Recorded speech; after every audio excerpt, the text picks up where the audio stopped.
കേരളത്തിന്റെ തൊഴിൽ മേഖലയിൽ സ്ത്രീ പങ്കാളിത്തം വർദ്ധിച്ചതായി കേന്ദ്ര പഠന റിപ്പോർട്ട്. 2023-24 സാമ്പത്തിക വർഷം 36.4% സ്ത്രീ പങ്കാളിത്തം ഉയർന്നത്. സംസ്ഥാനത്തെ ആകെ തൊഴിൽ ശക്തി 16% വർദ്ധിച്ചു. 1.51 കോടിയായെന്നും റിപ്പോർട്ട് വ്യക്തമാക്കുന്നു. ഈ വാർത്തയോടുകൂടി ബുള്ളറ്റിൻ പൂർണ്ണമാകുന്നു. മിഡ് ന്യൂസിൽ സിജു സുഗതൻ ചേരും. നമസ്കാരം.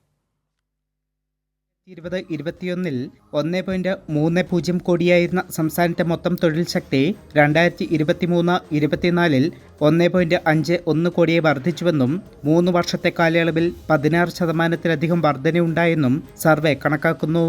സംസ്ഥാനത്തെ തൊഴിൽ മേഖലയിൽ സ്ത്രീ പങ്കാളിത്തവും വർദ്ധിച്ചുവെന്നാണ് സർവേ ചൂണ്ടിക്കാട്ടുന്നത്.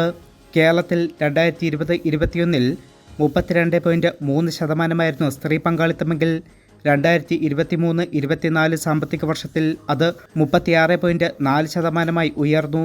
സ്റ്റാറ്റിസ്റ്റിക്സ് ആൻഡ് പ്രോഗ്രാം ഇംപ്ലിമെന്റേഷൻ മന്ത്രാലയത്തിന്റെ ദ പീരിയോഡിക് ലേബർ ഫോഴ്സ് സർവേയിലാണ് കണ്ടെത്തൽ. സ്വയം തൊഴിൽ, സ്ഥിരം തൊഴിൽ, കരാർ ജോലി എന്നിങ്ങനെ തരംതിരിച്ചാണ് പഠനം. കേരളത്തിൽ ഭൂരിഭാഗവും സ്ഥിര തൊഴിലാളികളാണ്. എന്നാൽ ദേശീയ തലത്തിലത് കൃഷി അധിഷ്ഠിത സ്വയം തൊഴിലുകളിലാണ്. സംഘടിത മേഖലയിലെ തൊഴിലെണ്ണം കണക്കാക്കുമ്പോൾ പൊതുമേഖലയിൽ 1,94,473 സ്വകാര്യ മേഖലയിൽ 3,56,415 സ്ത്രീ തൊഴിലാളികളുണ്ട്.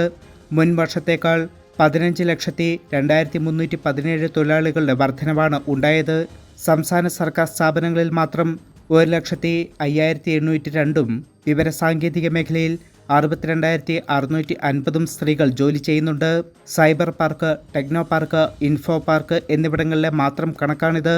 സ്റ്റാർട്ടപ്പ് മിഷൻ വഴി തൊഴിൽ ലഭിച്ച 60,000 പേരിൽ 22,400 പേർ സ്ത്രീകളാണ്. കൈരളി ന്യൂസ്, ദില്ലി.